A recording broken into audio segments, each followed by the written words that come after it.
உணவை வீணடிக்காதீர்கள்.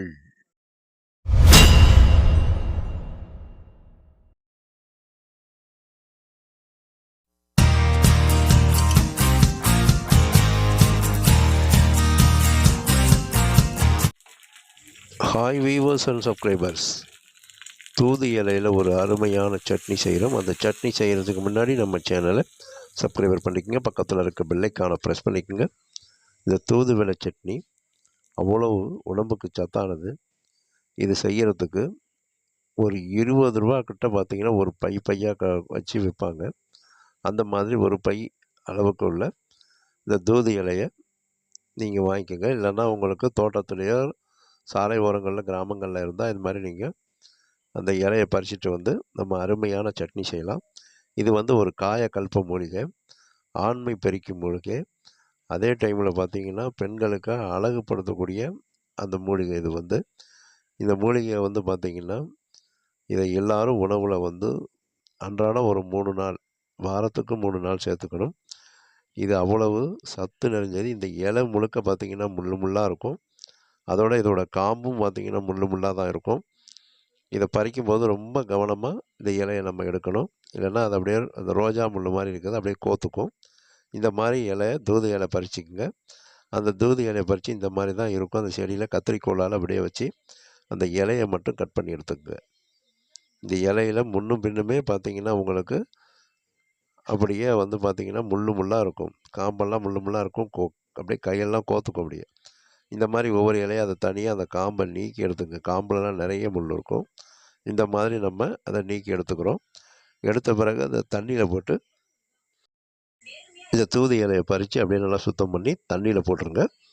தண்ணியில் போட்டு இதை நல்லா அலசணும். ரொம்ப கையால் அழுத்தாதீங்க, அதில் முள் இருக்கும், கையெல்லாம் குத்தும். அதனால் இது மாதிரி நல்லா சிலிப்பி விட்டு அதை நல்லா கழுவி சுத்தம் பண்ணி எடுத்து ஒரு கிண்ணத்தில் எடுத்து வச்சுக்கோங்க. கிண்ணத்தில் எடுத்து வச்சு அதோட தண்ணியெல்லாம் சுத்தமாக வடியணும். அப்போ தான் உங்களுக்கு நம்ம வந்து வதக்கும் போது அது நல்லா டேஸ்ட்டாக இருக்கும். வதக்கும் போது அதோடைய பார்த்திங்கன்னா அந்த மேலெல்லாம் தெரிக்காது, அந்த தண்ணி மேலே தெரிக்காது.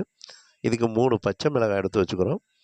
1/4 மூடி தேங்காய், ஒரு 5 பல் பூண்டு, ஒரு சின்ன துண்டு இஞ்சி, சிறுநெல்லிக்காய் அளவு, அதாவது உங்களுக்கு சிறுநெல்லிக்காய் அளவு நமக்கு புளி இருந்தால் போதுமானது. இதுக்கு பார்த்திங்கன்னா இப்போ நம்ம அடுப்பை பற்ற வச்சு ஒரு சின்ன கடாயை அடுப்பில் வச்சிடுறோம். அதில் 1 டேபிள் ஸ்பூன் நெய் விட்டுக்குங்க. ரொம்ப நெய் விட வேண்டாம், 1 டேபிள் ஸ்பூன் விட்டுக்கணும். இதுக்கு எண்ணெய் எல்லாம் பயன்படுத்தக்கூடாது, நெய் மட்டும்தான் பயன்படுத்தணும். அந்த நெய் நல்லா சூடு வந்து உருகின பிறகு நல்லா அதில் தண்ணி இருந்துச்சுன்னா நல்லா உதறிட்டு இந்த மாதிரி போட்டு அந்த நெய்யோடு சேர்த்து நல்லா வதக்குங்க. நெய்யோடு சேர்த்து அதை வதக்கணும். மிதமான தீயில் வச்சுக்கணும். ரொம்ப அதிகமாக நீங்கள் அடுப்பை வந்து வச்சுருந்தீங்கன்னா அப்படியே அது கரிஞ்சு போயிடும். அந்த சட்னியோட டேஸ்ட்டு நமக்கு சரியாக நல்லா வராது. இப்போ இந்த மாதிரி வதங்கினோட நம்ம 3 மிளகாய் சேர்த்துக்கிறோம். அந்த நெல்லிக்காய் சைஸ் அளவு புளி சேர்த்துக்கிறோம். அது கூட நம்ம நறுக்கி வச்சுருக்க ஒரு துண்டு இஞ்சி, நம்ம ஒரு 5-6 பல் பூண்டு, இதெல்லாம் நம்ம அதில் சேர்த்துங்க. சேர்த்து அதை நல்லா வதக்கி விடுங்க. அந்த நெய்யிலேயே வதக்கி விடுங்க. இந்த நெய்யில் வதக்கும் போது பார்த்திங்கன்னா அது நல்லா வாசமாகவும் இருக்கும். அதே டைமில் ரொம்ப உடம்புக்கு ரொம்ப சத்தாக இருக்கும் அது. இப்போ இதில் வந்து பார்த்திங்கன்னா 1/4 மூடிக்கும் கம்மியாக தேங்காயை துருவி சேர்த்துங்க. ஏன்னா ரொம்ப தேங்காயை துருவி சேர்க்கக்கூடாது. சேர்த்திங்கன்னா அப்புறம் சட்னியோட பதம் வந்து மாறி போயிடும். இந்த மாதிரி லேசான பதத்தில் தான் மட்டும்தான் தேங்காய் சேர்க்கணும். சேர்த்து இதை ஸ்லோ ஃப்ளேமில் நல்லா இது மாதிரி வதக்கி விடுங்க. நல்லா வதக்கி விட்டு இதை அப்படியே எடுத்து ஆற வச்சுருங்க. கரெக்டான பதத்தில் அந்த புளி மிளகாயெல்லாம் இருந்தால் தான் அது உரப்பு காரமெல்லாம் கரெக்டாக இருக்கும். நீங்கள் அதை வந்து பார்த்திங்கன்னா கூட உரைச்சி போட்டிங்கன்னா இல்லை ஒரே காரமாக போய்டும், இல்லைன்னா ஒரே உப்பாக போயிடும். அதனால் கவனமாக கரெக்டாக பண்ணுங்க. இப்போ அதை நல்லா அதை ஆற விட்ட பிறகு அப்படியே எடுத்து இதை மிக்ஸி ஜாரில் சேர்த்துங்க. மிக்ஸி ஜாரில் சேர்க்கலாம், அம்மியில் வச்சு அரைக்கலாம். அம்மியில் வச்சு அரைச்சிங்கன்னா இன்னும் டேஸ்ட்டு சூப்பராக இருக்கும். இது மாதிரி உங்கள்கிட்ட மிக்ஸி ஜாரில் அரைச்சிங்க. இதில் மிக்ஸி ஜாரில் போட்டு இதில் ஒரு 1/4 டீஸ்பூனுக்கு கம்மியான அளவு உப்பு, அதே பார்த்திங்கன்னா ஒரு 15 மிளகு அதில் போட்டுருங்க. இந்த மிளகை போட்டு இது மேலே மூடி இதுக்கு வந்து கொஞ்சம் சட்னி பதத்துக்கு அரைக்கணுங்கிறதுக்காக தண்ணி சேர்த்துங்க. அதாவது ஒரு 1/4 டம்ளர் தண்ணி சேர்த்து நல்லா பேஸ்ட்டாக அரைச்சி இந்த மாதிரி எடுத்து ஒரு கிண்ணத்தில் மாற்றி எடுத்து வச்சுருங்க. மாற்றி எடுத்து வச்ச பிறகு அடுப்பை பற்ற வச்சு நம்ம தாளிப்பு கரண்டியை வச்சுருங்க. அந்த தாளிப்பு கரண்டியில் நெய் விட்டுக்குங்க. 1 டேபிள் ஸ்பூன் நெய் விட்டுக்குங்க. எண்ணெய் எந்த எண்ணெயும் இதில் சேர்க்கக்கூடாது. இந்த தூதி இலை சட்னியும் முழுக்க முழுக்க நெய்யிலேயே தான் செய்யணும். இப்போ நம்ம அந்த நெய் நல்லா உருகின பிறகு அதில் ஒரு 1/4 டீஸ்பூன் கடுகும் கருப்பு உளுந்தும் 2ம் கலந்தது, தோல் எடுக்காமல் கருப்பு உளுந்து, இது 2யும் போட்டு நல்லா பொரியணும். இந்த கடுகும் கருப்பு உளுந்தும் பொரிஞ்ச பிறகு ஒரே ஒரு காய்ந்த மிளகாய் 1 இது மாதிரி 4 தான் கிள்ளி போட்டுருங்க. அந்த மிளகாய் பொரிஞ்சோன்னே கருவேப்பிலையை போட்டு அந்த கருவேப்பிலை நல்லா பொரிஞ்சோன்னே அப்படியே அந்த சட்னி மேலே கொட்டிடுங்க.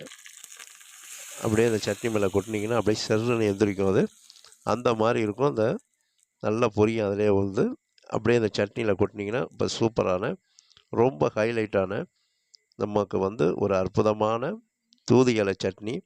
நம்ம சட்னி சாம்பார் அதே போல் பார்த்திங்கன்னா உங்களுக்கு இந்த தக்காளி சட்னி இந்த மாதிரியெல்லாம் வச்சு சாப்பிடுவோம். ஆனால் இந்த மாதிரி வித்தியாசமாக ரொம்ப உடம்புக்கு ஆரோக்கியமான இந்த தூதி இலை சட்னி நீங்கள் செஞ்சு சாப்பிட்டு பாருங்கள். இது செய்கிறது வந்து பார்த்திங்கன்னா ரொம்ப ரொம்ப எளிமை. இந்த இலை வந்து நம்ம வந்து காசு கொடுத்து வாங்க வேண்டியதில்லை. நீங்கள் சாலை ஓரங்கள்லாம் இது பார்த்திங்கன்னா புதர் புதராக இருக்கும் இந்த செடி. கிராமப்புறங்கள்லாம் நிறைய இடத்துல இது பார்த்திங்கன்னா இருக்கும். மழை சீசனுக்கு அவ்வளோ செடி இது வந்து பார்த்திங்கன்னா பத்து பத்தாக வளரும். இந்த மாதிரி நம்ம சட்னி செஞ்சு அதை இட்லியோட சாப்பிட்டிங்கன்னா ஒரு ஹைலைட்டாக சூப்பரான டேஸ்ட்டில் இருக்கும். இது பார்த்திங்கன்னா சின்ன பிள்ளைகளுக்கெல்லாம் கொடுக்கலாம். அதே போல் இப்போ எல்லோரும் எடுத்துக்கலாம். இந்த சளி கட்டெல்லாம் இதுக்கு வந்து குறைச்சிரும். அதே போல் பார்த்திங்கன்னா நமக்கு உடம்பு நல்லா தெம்பாக இருக்கும். நல்லா பார்த்திங்கன்னா இரத்த விருத்தியாக இருக்கும். இது வந்து ஒரு காயகல்ப மூலிகை. இந்த மூலிகை நுரையீரல்களுக்கெல்லாம் அவ்வளவு நல்லது. இந்த மாதிரி நீங்கள் தூதி இலையில் சட்னி செஞ்சு சாப்பிட்டு பார்த்துட்டு எங்களோட வீடியோவை லைக் பண்ணுங்கள், சப்ஸ்கிரைபர் பண்ணுங்கள். உங்களுடைய நண்பர்களுக்கு சொந்தக்காரங்களுக்கு ஷேர் பண்ணுங்கள், லைக் பண்ண சொல்லுங்கள், சப்ஸ்கிரைபர் பண்ண சொல்லுங்கள். நீங்களும் இந்த மாதிரி தூதுவளை சட்னி செஞ்சு சாப்பிட்டு பார்த்துட்டு எங்களோட வீடியோவை லைக் பண்ணுங்கள். எங்களோட வீடியோவை பார்க்கின்ற அனைத்து வியூவர்ஸுக்கும் சப்ஸ்கிரைபர்ஸுக்கும் மனமார்ந்த நன்றியினை தெரிவித்துக் கொள்கிறேன்.